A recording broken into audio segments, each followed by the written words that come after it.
ही ओळख बघून Amitesh Kumar sir, joint CP sir आणि आमच्या सगळ्यांचा एक विचार होता की वाहतूक शाखेमध्ये बदली झाली की पहिले 10 दिवस RSP शेड, त्या RSP शेड मध्ये तुम्हाला सगळं शिकवायचे, सगळे कायदे शिकवायचे, वाहतूक नियोजन कशा पद्धतीने करायचं, कशा पद्धतीने VIP कॉन्वॉय पास करायचा, कशा पद्धतीने अँब्युलन्स करायची, कशा पद्धतीनं कारवाई करायची, कशा पद्धतीने चलान जनरेट करायचं, कशा पद्धतीने कोर्टात केस पाठवायची. तुम्हाला माहिती आहे पुण्यातले नागरिकांना वाहतूक समस्येतून जात असताना त्यांना सुद्धा ताणतणाव येतो का हो?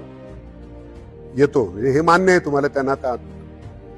तो हे ताणतणाव झालेल्या लोकांना मग तुम्ही थांबवता आणि त्यांना तुम्ही मार्गदर्शन करता, दंड करता, कारवाई करता.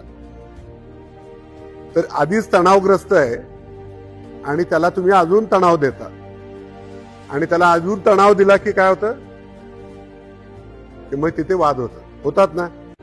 तर त्याच्यामुळं ताण तणाव कसा कमी ठेवायचा हे आपण जर शिकलो तर पहिल्यांदा आपला अप्रोच चांगला होऊ शकतो.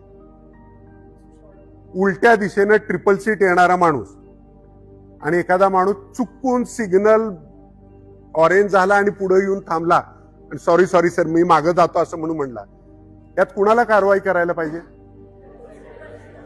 बरोबर आहे ना. तू भेदभाव करायला शिकलं पाहिजे थोडस कायद्यानं आणि रॅशनली. चुकून एखादा माणूस आहे तो म्हणला सॉरी साहेब मी मागे जातो, चाल तू नियम तोडला ना आता तुझ्या पावती कर, हे योग्य आहे का?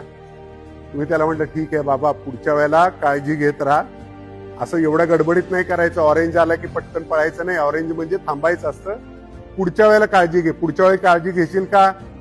तो म्हणला घेतो साहेब काळजी, चूक झाली, तर त्याला दंड केला तर फायदा होईल का? पण ही ट्रिपल सीट उलट्या दिशेने येतो, चौकाच्या मध्ये सिग्नल तोडून जातो, त्याला कारवाई केली तर काय होतं? इतर लोकांवरती चांगला प्रभाव पडतो. हे वाहतूक पोलीस बरोबर कारवाई करतात. हे आगाऊ पोरांच्यावर कारवाई झाली पाहिजे.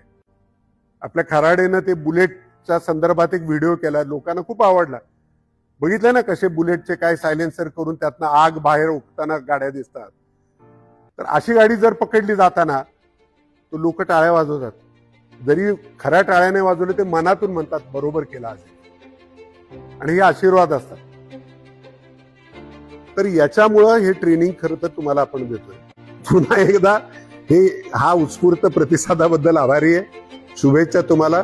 पुण्याच्या वाहतूक समस्येला कमी करण्याचा, त्याची तीव्रता कमी करण्याचा आपण सगळेजण प्रयत्न करू. थँक्यू.